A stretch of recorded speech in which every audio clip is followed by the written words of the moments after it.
আসসালামু আলাইকুম। আশা করি সকলেই সুস্থ রয়েছেন। আজ আমি আপনাদের জানাবো কিভাবে আমি বাংলাদেশ সেনাবাহিনীতে সিলেক্টেড হলাম।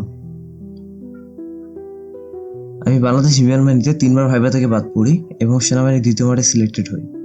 আজ প্রথমে বলি আমার প্রথম আর 2য় মাঠের বাস্তব অভিজ্ঞতা। আপনারা জানতে পারবেন অনেক কিছু। সম্পূর্ণ ভিডিওটি দয়া করে দেখতে থাকুন। আমার এই ইউটিউব চ্যানেলের মূল উদ্দেশ্য দেশের তরুণ জনগণকে বাংলাদেশ সামরিক বাহিনীতে যোগদানের জন্য উৎসাহ প্রদান। চলুন শুরু করা যাক। আর্মি প্রথম চেষ্টা। 5 তারিখ 11 মাস 2023, রোল নাম্বার 4803। সকাল 7:45 রংপুর ক্যান্টনমেন্টে ঢোকানো হয়। অটোতে করে বিআরইউ নিয়ে যাওয়া হয়। 250 জনের মতো উপস্থিত ছিলাম। মোবাইল জমা রেখে ফর্ম ফিল আপ করতে হয়। দুটি মেডিকেল টিম ছিল, আমায় 1 নম্বর মেডিকেল টিমে পাঠায়। তারপর শরীরে শুধু শর্ট প্যান্ট পরে বাকি সবকিছু খুলে ফেলতে হয়। তারপর আবার ফর্ম ফিল আপ করতে হয় ও 1 কপি ছবি যোগ করতে হয়। তারপর নাস্তা ও দুপুরের খাবার দেয়। আমরা সকালে নাস্তা করে নেই। এরপর শুরু হয় প্রাথমিক মেডিকেল। প্রথমে ভর ও উচ্চতা মাপা হয়। আমার ভর আসে 127.4 lbs, উচ্চতা 5 ফিট 10.5 ইঞ্চি। এরপর পুরো শরীরের বেজিক অংশ দেখা হয়। নাক দেখা হয় পলিপাস অথবা ডিএনএস আছে কিনা, দাঁত দেখা হয়, কালার ব্লাইন্ড দেখা হয়। এরপর দাঁত গণনা করে তারা। ফ্লাট পরীক্ষা করা হয়। এই ক্ষেত্রে পানির পাত্রের উপর পা রেখে হাঁটতে হয়। এরপর আবার একটি ফর্ম ফিল আপ করতে হয়। এ পর্যায়ে 1 নম্বর মেডিকেল টিমে আমরা প্রাথমিক মেডিকেলে 7 জন টিকে থাকি। 2 নম্বর টিম থেকে টিকে 2 জন। এরপর চোখে 6x6 টেস্ট করা হয়। এখানে একজন বাদ পড়ে যায়। এরপর গোপনাঙ্গ ও পায়ু টেস্ট করানো হয়। আমরা 8 জন টিকে থাকি। এরপর আমরা দুপুরের খাবার তেহরি খেয়ে নেই। এরপর আমাদের পরীক্ষা শুরু হয়। লিখিত পরীক্ষা। পরীক্ষা শেষ হওয়ার পরে আমাদের স্যালাইন পানি খাওয়ানো হয়। এরপর মাঠে যাই। তারা আমাদের বডি স্ট্রেচিং ব্যায়াম করায়। তারপর 1.5 মিনিটে 500 মিটার দৌড়াইতে হয়। 10টি বিম দিতে বলা হয়, 20টি পুশ আপ দিতে বলা হয়, 30টি সিট আপ দিতে বলা হয়। কয়েকজন এইসব ইভেন্টে ফেল করে।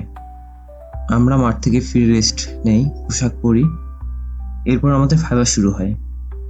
আমি সর্বপ্রথম ভাইবা দেই। অনুমতি নিয়ে সালাম দিয়ে ভাইবা রুমে ঢুকি। 3 জন অফিসার ভাইবা নেয়। দরজা বন্ধ করে দেওয়া হয়। ভাইবার প্রশ্ন, তোমরা কয় ভাই কয় বোন? 1 ভাই 1 বোন। তোমার বাবা কি করেন? আমার বাবা একজন ফার্মাসিস্ট স্যার। তুমি এখন কি পড়াশোনা করো নাকি ছেড়ে দিছো? জি স্যার, আমি এবার এসএসসি পরীক্ষা দিয়েছি, এখনো রেজাল্ট দেয়নি। রেজাল্ট কবে দিবে? সম্ভবত 28 থেকে 30 নভেম্বরের দিকে স্যার। তুমি কি এর আগে মাঠ করেছো? স্যার, এটি আমার সেনাবাহিনীতে প্রথম মাঠ। এর আগে আমি বিমানবাহিনীতে 5 বার পরীক্ষা দিয়েছি, 2 বার ভাইবা থেকে বাদ পড়ি। আচ্ছা, তোমার পরীক্ষার খাতা দেখে তো স্পষ্ট বুঝতে পারছি তুমি পরীক্ষায় 15 নম্বর পেয়েছো। আচ্ছা বলো তো, স্বাধীনতা দিবস কবে? 26শে মার্চ স্যার। পৃথিবীর উপগ্রহ কতটি? 1টি স্যার।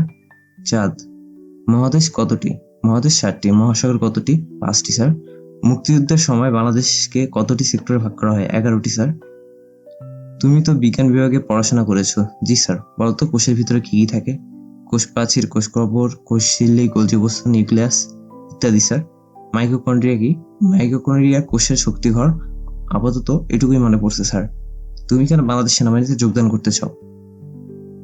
আমার মনে হয় তুমি বিমান বাহিনীর জন্য বেশি উপযুক্ত। তুমি তো নেভিতেও আবেদন করতে পারো। স্যার, আমার নেভিতে কেন জানি আগ্রহ নেই। আমার স্বপ্নটা সেনা ও বিমান বাহিনীকে ঘিরে। আচ্ছা শোনো, তুমি অনেক দেরিতে আবেদন করেছো। যদি তোমার চাকরিটা নেওয়া হয়, হতাশ হইও না। খুব শীঘ্রই তুমি সফল হবে।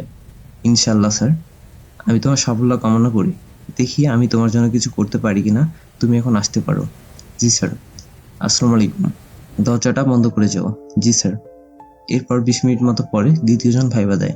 পরপর ব্যবধান ছাড়াই তারা ভাইবা দেয়। 1-1.5 ঘন্টার মতো সময় আমাদের ভাইবা চলতে থাকে। 5টার দিকে রেজাল্ট দেয়। তাদের জেলা কোটা আগেই পূরণ হয়ে গেছে, এখন নতুন করে কাউকে নেওয়া সম্ভব নয়। পরের বার আবার চেষ্টা করার জন্য বলা হয়। 2 জনকে ওয়েটিং এ রাখা হয়। হতাশ হয়েছি, কিন্তু আফসোস করার সুযোগটুকু পাইনি যে আমার একে ওকে নিল কেন। আফসোস এটুকুই, দেরি করে আবেদন করে সব থেকে ভুল করেছি। চাকরিটাকে কাছ থেকে দেখে এসেছি। অনেকেই বলল যে মেডিকেলে ফিট থাকলে 90% জব নিশ্চিন্ত। এটা সবসময় সত্যি নয়, বিশেষ করে আমার বেলায়। যাই হোক, এর আগে পরে অনেক বিমান বাহিনী মাঠ করি। এরপর আবার বাংলাদেশ সেনাবাহিনীতে অ্যাপ্লাই করি, মাঠ করি। চলুন এবার যে মাঠে আমার চাকরি হলো সেই মাঠের গল্পগুলি বলা যাক এবং আমি আমার জীবনের গল্পটা আপনাদের সাথে শেয়ার করি। শোনার আগে যদি আপনার মনে হয় আমি আপনাকে বিন্দুমাত্র সাহায্য করছি, তাহলে দয়া করে লাইক, সাবস্ক্রাইব করে পাশে থাকবেন। আর অবশ্যই কিছু জানার হলে কমেন্ট করবেন। আমি আমার জীবনে যেসব খুব বেশি চেয়েছি বা ভালোবেসেছি তা আমি কখনো পাইনি। হয়তো সেখানে আমার যোগ্যতার ঘাটতি ছিল, হয়তো আমি সেখানে আমার যোগ্যতা প্রমাণ করতে পারিনি, অথবা যার কাছে যোগ্যতা প্রমাণ করতে চেয়েছি সে গুরুত্ব দেয়নি। যখন খুব ছোট ছিলাম তখন ডাক্তারের স্বপ্ন দেখতাম। পিএসসি পরীক্ষা দেওয়ার পর মনে হলো সরকারিতে আমি এমবিবিএস পড়ার মতো যোগ্যতা অর্জন করতে পারবো না। ইংলিশে এ- ছিল, জিপিএ ছিল 4.83।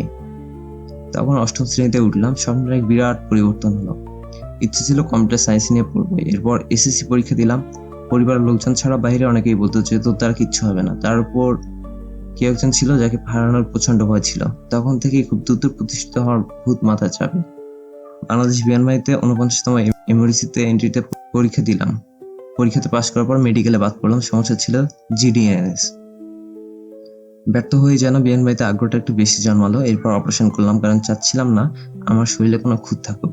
আমাকে কেউ মেডিকেল আনফিট হিসেবে অযোগ্য বলে ঘোষণা করুক।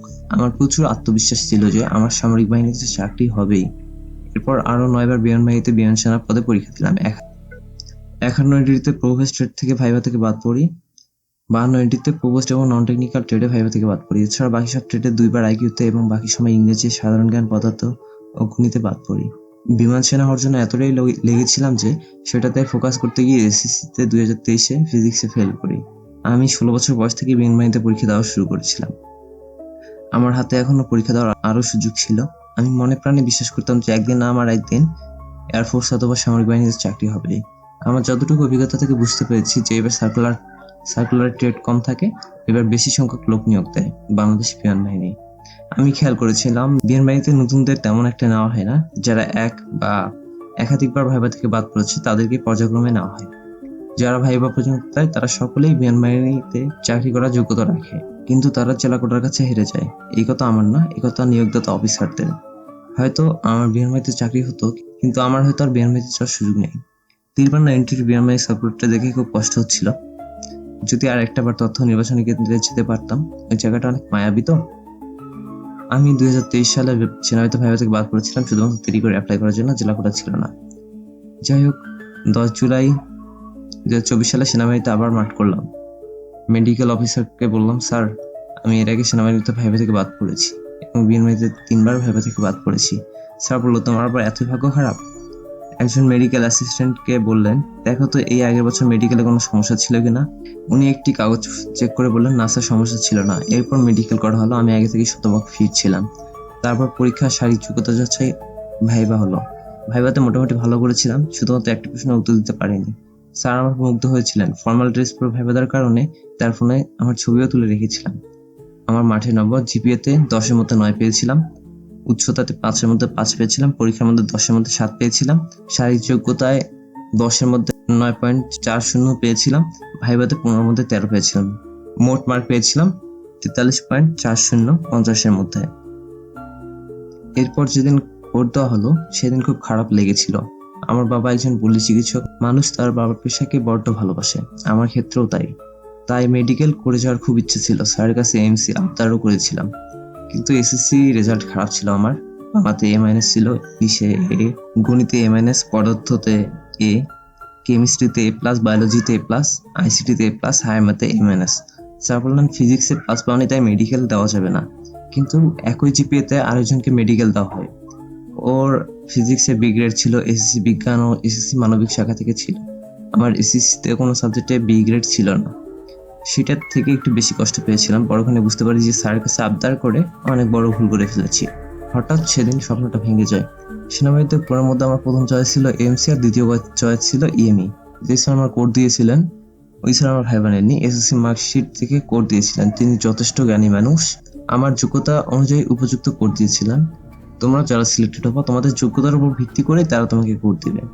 সেনাবাহিনীতে আমার আর্মি এভিয়েশন গ্রুপ অনেক পছন্দের। ইনশাল্লাহ আমি যদি ট্রেনিং এ ভালো করি এই আর্মি এভিয়েশন গ্রুপে যাওয়ার সুযোগ পেতে পারি। আমি জানি বাংলাদেশ সেনাবাহিনীতে সকল কোডের গুরুত্ব অপরিসীম, কিন্তু আমার স্বপ্নের একটা বিষয় ছিল। যাই হোক, জানি না কি হবে। আমি আমার সব থেকে পছন্দের জিনিসগুলো তো আর কখনো পাই না, তবে আমি সন্তুষ্ট। আমার জন্য যেটা ভালো সৃষ্টিকর্তা হয়তো আমাকে তাই দিচ্ছেন, তবে ভিন্ন রূপে। আল্লাহ তাআলা ভাগ্যে রাখলে ইনশাল্লাহ 2025 সালে বাংলাদেশ সেনাবাহিনীতে এমই করে ট্রেনিং করব।